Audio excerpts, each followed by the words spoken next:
Hello anime fans, तो कैसे हो सभी। सो गाइस, इस वीडियो में मैं एक्सप्लेन करने वाला हूँ माय हीरो एकेडमिया के 7th सीजन के एपिसोड 15 की स्टोरी को। तो अब बढ़ते हैं हमारे एक्सप्लेनेशन की तरफ इस इंट्रो के बाद।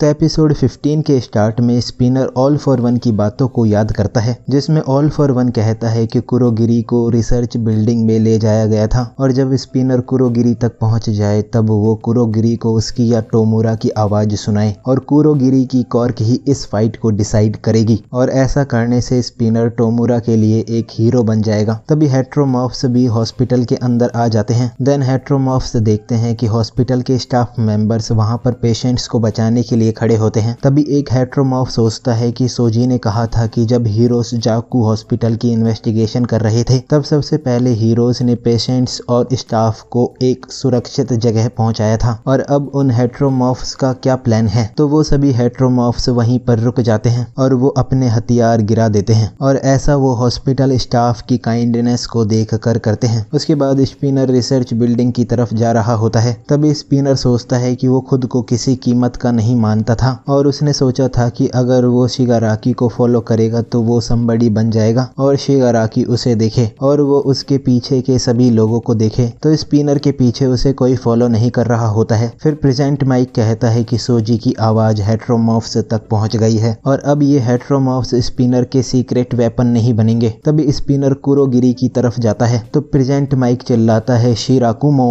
तभी स्पिनर प्रेजेंट माइक के अटैक से नीचे गिर जाता है और उसकी रिकॉर्डिंग भी खराब हो जाती है। देन स्पिनर सोचता है कि अगर वो कुरोगिरी को ऑल फॉर वन या शिगाराकी की आवाज नहीं सुनाएगा तो कुरोगिरी जगेगा नहीं। उसके बाद कुछ मिनट्स पहले की स्टोरी दिखाई जाती है जिसमें प्रेजेंट माइक कहता है कि वो स्पिनर के पीछे हॉस्पिटल में जा रहा है और बाकी सभी जो भी कर सकते हैं इन हेट्रोमॉर्फ्स को हॉस्पिटल में आने से रोकने के लिए वो करें। तभी सोजी सभी हेट्रोमॉर्फ्स को हॉस्पिटल में जाने से रोकता है तो एक हेट्रोमॉर्फ सोजी के पीछे से अटैक करता है। फिर दूसरा हेट्रोमॉर्फ उस हेट्रोमॉर्फ के हथियार को रोक लेता है जिससे वो हेट्रोमॉर्फ शॉक्ड हो जाता है और बाकी सारे हेट्रोमॉर्फ्स भी शॉक्ड हो जाते हैं। तभी एक हेट्रोमॉर्फ कहता है कि शायद उसने अपना गुस्सा गलत तरह से यूज करा है। तो दूसरा हेट्रोमॉर्फ बाकी सभी को स्पोक पर्सन के पीछे जाने का कहता है और यहाँ पर जो भी लोग हैं वो गलती में हैं क्योंकि उन्होंने उनके साथ गलत होने से नहीं रोका था और ये इन लोगों को सबक सिखाने का समय है और उन सभी को याद करना चाहिए कि ये लोग उनके साथ कैसा पुअर ट्रीटमेंट करते थे। देन वो हेट्रोमॉर्फ कहता है कि वो इस बारे में सोच रहा है और लोगों ने उस पर अपने हाथ उठाए थे जबकि उसने कुछ करा भी नहीं था और इस बारे में सोचकर उसे गुस्सा आता है। पर क्या सोजी उस पर ऐसा दिखने के लिए हंसेगा? और उसे पहले एक्शन की कॉल के बारे में सुनकर अच्छा लगा था और उसने सुना था कि शांत रहना सही नहीं है और उन्हें इस वर्ल्ड को बदल देना चाहिए जिसने उन्हें नीचे गिरा दिया था। और जब उसने सुना था कि उनका एक स्पोक पर्सन है पर वो स्पोक पर्सन सोजी के सवालों का जवाब नहीं दे पाया था और वो नहीं जानता है कि एवरीवन का मतलब क्या है और हॉस्पिटल के अंदर के लोग जो डॉक्टर्स पेशेंट्स को बचाने की कोशिश कर रहे हैं और वो उन लोगों को हिट नहीं कर सकता है। तभी दूसरा हेट्रोमॉर्फ बोलता है कि उसे शांति से इस बारे में सोचना चाहिए और वो सोचता है कि वो इन हेट्रोमॉर्फ्स के पैशन को यूज करके सुप्रीम बनने वाले थे। तो वो हेट्रोमॉर्फ सोजी से पूछता है कि क्या वो गलत है और क्या उसे शांति से बैठे रहना चाहिए। फिर सोजी कहता है कि जिन फीलिंग्स ने उसे आज रोका है वो गलत और बेकार नहीं है और जिन लोगों ने उन्हें हर्ट करा था उन्हें लाइट में लाना जरूरी है और उसने सोचना छोड़ा नहीं है जिससे वो सोजी की आंखों में ब्राइटली चमक रहा है और ये लाइट फैलेगी और इस लाइट से वो उन लोगों को बदलेंगे जो दूसरों को हर्ट करते हैं और जब तक ऐसे लोग अपने पंचेस के लिए शर्मिंदा नहीं होते हैं उन्हें इस मोमेंटम को जारी रखना चाहिए। तभी एक हीरो हेट्रोमॉर्फ्स से कहता है कि वो उनकी आवाज को अपने हार्ट में रखेगा और शोरी उसने ये पहले रियलाइज नहीं करा था। और रॉक लॉक कहता है कि अगर सिर्फ वो लोग यहाँ पर होते तो वो इन हेट्रोमॉर्फ्स को फोर्स से रोकने की कोशिश करते। देन रॉक लॉक बाकी हीरोज के साथ हॉस्पिटल में जाकर फाइट को सपोर्ट करने का कहता है। तभी हॉस्पिटल में प्रेजेंट माइक कुरोगिरी को देखता है और बोलता है कि उनकी लास्ट बात के बाद से कुरोगिरी ने कोई मूवमेंट भी नहीं करा है और शायद कुरोगिरी बड़े लंबे समय से ब्रोकन है। तो स्पिनर सोचता है कि उसका माइंड ब्लैंक हो गया है और उसकी बॉडी उसकी बात नहीं सुन रही है और वो इतनी ही दूर आ पाया है और अब उसके पीछे भी कोई नहीं है और वो कुरोगिरी कुरोगिरी को भी नहीं जगा पाया है। फिर पास्ट में डाबी स्पिनर से कहता है कि वो एक खाली कॉस प्लेयर है। तभी स्पिनर कहता है कि वो अंदर से पूरा खाली है और उसके हार्ट में कुछ भी नहीं था और वो अपने पैशन की वजह से एक स्टैंड ले रहा था। तभी स्पिनर सोजी की बात याद करता है जिसमें सोजी कहता है कि उसे सोचना चाहिए कि वो अपने गुस्से को कैसे यूज कर रहा है। तो स्पिनर सोचता है कि उसने इस बारे में सोचा था और उसने यही सोचा था कि वो शिगाराकी को फॉलो करना चाहता है और शिगाराकी क्रश करने का कहता है और स्पिनर सोचता है कि जहां भी शिगाराकी खड़ा होगा। फिर प्रेजेंट माइक सोचता है कि स्पिनर रुक गया है। तभी पास्ट में मिस्टर आइजावा यामाडा से कहते हैं कि अगर उसे लगे कि विलन्स कुरोगिरी को वापस ले जाएंगे और उनका स्प्लिट होने का प्लान जरूरी था, इसीलिए ये ही आखिरी तरीका है ना शिराकुमो। और आइजावा ने पहले ही अपनी एक आंख और एक पैर खो दिया है और वो नहीं चाहता है कि आइजावा अपनी अच्छी मेमोरीज को भी खो दे और अगर वो शिराकुमो नहीं है तो उसे एक मेमोरी की तरह ही रहना चाहिए और यहाँ से चले जाना चाहिए। पर अगर वो अभी भी उनका पहले का दोस्त है और प्रेजेंट माइक कुरोगिरी को फिनिश करने वाला होता है। फिर स्पिनर खड़ा होकर शिगाराकी का एक हाथ उठा लेता है और स्पिनर शिगाराकी की बात को याद करता है जिसमें शिगाराकी कहता है कि उन दोनों में वीडियो गेम्स के अलावा भी कई चीजें कॉमन हैं। तभी स्पिनर शिगाराकी के हाथ को कुरोगिरी के मुंह पर लगाता है और स्पिनर कुरोगिरी को शिगाराकी और अदर्स को बचाने का कहता है। तो प्रेजेंट माइक शिराकुमो चिल्लाता है पर कुरोगिरी उसकी साउंड वेव्स को वार्प की मदद से कहीं और भेज देता है। तभी स्पिनर प्रेजेंट माइक के साउंड अटैक से बेहोश हो जाता है पर कुरोगिरी जग जाता है और वो कहता है कि उसे टोमुरा शिगाराकी को बचाना है और कुरोगिरी अपनी वार्प कॉर्क का यूज करता है। उसके बाद रिपोर्टर बताती है कि कुमुलो निम्बस बादल जो सडनली जापान के ऊपर आ गए थे अब भी बढ़ रहे हैं और ये क्लाउड्स नॉर्थ अमेरिका के वेदर को भी अफेक्ट कर सकते हैं और नेशनल वेदर सर्विस के अनुसार टेम्परेचर के कई जगह पर बढ़ने से जो कॉन्वेक्शन करंट बना है और एक ट्रॉपिकल साइक्लोन जो कि साउथ वेस्ट से आ रहा है और अब ये दोनों साथ में आ गए हैं जिससे एक अद्वितीय साइरो कुमुलो निम्बस क्लाउड बन गया है। तभी वो रिपोर्टर कहती है कि जो सुपर ह्यूमन सोसाइटी एक ग्लोइंग बच्चे से शुरू हुई थी क्या वो अब एक केओस में खत्म होगी और पूरी दुनिया एक व्यक्ति के पावर से बदल सकती है। तो बाकी लोग कहते हैं कि मैरेल ये क्या कह रही है और मैरेल गवर्नमेंट को अपोज करती है और वो वर्ल्ड के डिसीजन के खिलाफ है कि वर्ल्ड ऑल फॉर वन को फेवर दे और ये न्यूज सभी देख लेते हैं। देन कैमिनो वार्ड में बर्निन कहती है कि टोया की फायर पावर बहुत ज्यादा है। तभी ईडा शोटो से कहता है कि वो बर्न हो जाएगा और वो अभी दोबारा फाइट नहीं कर सकता है और उसका फॉस्फर मूव भी उसकी बॉडी की लिमिट पर है। तो शोटो कहता है कि सभी अपनी लिमिट्स पर हैं और सभी हार्ड फाइट करके अपनी लिमिट्स के परे जा रहे हैं पर टोया ही है जो अब तक मूव कर रहा है और उसमें भी उसके फादर का ब्लड है तो फिर सिर्फ टोया ही क्यों अभी मूव कर पा रहा है। तभी डाबी सोचता है कि उसका फादर अभी गुंगाविला में है और वो जगह यहाँ से बहुत दूर है और वार्प कॉर्क ने ये सही नहीं किया है और अगर वो सोटो से लड़ता रहा जिससे वो अपने फादर के लिए एक गिफ्ट ले जा सके तो उसकी बॉडी इतने टाइम चलेगी नहीं। फिर डाबी उसके फादर के पास जाने लगता है। तभी बर्निन कहती है कि डाबी उससे भी आगे निकल गया है जो कि एक पर्सन अपनी विल पावर और ब्लड लाइन से कर सकता है और डाबी के साथ कुछ स्ट्रेंज है और उसने सुना था कि डाबी की बॉडी फायर के लिए कंपैटिबल नहीं है तो फिर डाबी कैसे अपनी शेप को बनाए रख पा रहा है। देन शोटो टोया से रुकने का कहता है और वो अभी भी मूव कर रहा है और क्या वो उसे किल नहीं करेगा और ऐसा करके टोया हाफ बेक्ड बन जाएगा। तभी स्केप्टिक कहता है कि उसने डाबी को बात करने से मना करा था पर उसके पास एक गुड न्यूज है। तो डाबी के सामने एक वार्प गेट खुलता है और लगता है कि डाबी के ट्रैवल एक्सपेंसेस इससे कवर हो गए हैं। उसके बाद स्काई के कॉफिन में मोनोमा कहता है कि हवा बहुत तेज चल रही है तो मासाकी कहता है कि वो शायद वाटर को प्रॉपरली कंट्रोल ना कर पाए और मिस्टर आइजावा पूछते हैं कि क्या मोनोमा ठीक है। तभी मोनोमा कहता है कि इस फाइट के बारे में जरूर टेक्स्ट बुक्स में लिखा जाएगा और वो चाहता है कि एजुकेशन मिनिस्ट्री टेक्स्ट बुक्स में लिखे कि वो लोग ये फाइट मोनोमा की वजह से जीते थे और यूए कॉफिन के अंदर एज शॉट लैमिनियन जेनिस्ट और मिडोरिया अब भी अपना बेस्ट कर रहे हैं और उसे बस इतना ही करना है कि वो पलक ना झपकाए और वो इस बारे में कोई कंप्लेन नहीं करेगा। तो ऑल फॉर वन स्माइल करता है और कहता है कि किसी की यूथ के एक्सपीरियंसेस उस पर्सन की पूरी लाइफ को डिटरमाइन करते हैं और सबसे पहले वो लोगों के इमोशंस पर ट्रस्ट करता है और जो फीलिंग्स स्पिनर की अपने फ्रेंड के लिए हैं उसकी डार्क लाइफ के बाद और कुरोगिरी को जल्दी से एक्ट कराने के लिए उसने शिमोरा के हाथ में एक माइक्रो डिवाइस लगा रखा है और स्पिनर की जॉब अब पूरी हुई। फिर डाबी गुंगाविला साइट पर आ जाता है और ट्वाइस भी वहां आकर हॉक्स बोलता है। तभी ऑल फॉर वन कहता है कि शेडमैन की डेथ ने टोगा के हार्ट में एनिमोसिटी क्रिएट करी थी और वो आदमी जो कि सब कुछ को लेने जाना चाहता था। अपने ग्रेजेस को क्लियर करने के लिए ने टोगा को वो दिया है जिससे वो इस कंट्री को रुइन कर सकती है। और टाका में इसे देखिए, और अगर उसने पहले ट्वाइस को फिनिश करने को प्रायोरिटाइज नहीं करा होता तो उसे क्या लगता है कि अब क्या होता। तो हॉक्स ट्वाइस को तुरंत किल करने का कहता है। देन कुछ मिनट्स पहले की स्टोरी दिखाई जाती है जिसमें ओकुटो आइलैंड पर फ्रॉपी एक विलन से फाइट कर रही होती है। तभी टोगा आसुई पर पीछे से नाइफ से अटैक करती है, पर उराराका टोगा को रोक लेती है। तो उराराका सोचती है कि टोगा खुद को कंसील करने के लिए एक तरह की मिस डायरेक्शन का यूज कर रही है और ये रियली कॉम्प्लिकेटेड और सूक्ष्म है, और इसका मतलब कि टोगा की ये लिमिट है जिसमें टोगा एक साथ कितने लोगों पर इसका यूज कर सकती है। तभी उराराका टोगा को किक करती है और सोचती है कि एक सेंसर टाइप हीरो के साथ और वो इससे टोगा को ढूंढने में एक दूसरे को सपोर्ट कर सकती हैं। तो सेंसर टाइप हीरो बताती है कि टोगा उसके लेफ्ट में है और उराराका हिमी को टोगा को रुकने का कहती है। फिर नोमू हीरोज पर अटैक कर रहा होता है तो हीरोज उस नोमू को पकड़ लेते हैं। तभी गैंग और का जंप करके कहता है कि इस नोमू के पास सुपर रीजनरेशन नहीं है और विलन्स का नंबर अब कम हो रहा है, और अब अगर वो इन नियर हाई एंड नोमूज को यहाँ रोक ले तो वो यहाँ पर जीत सकते हैं, और उनका मिशन इन विलन्स को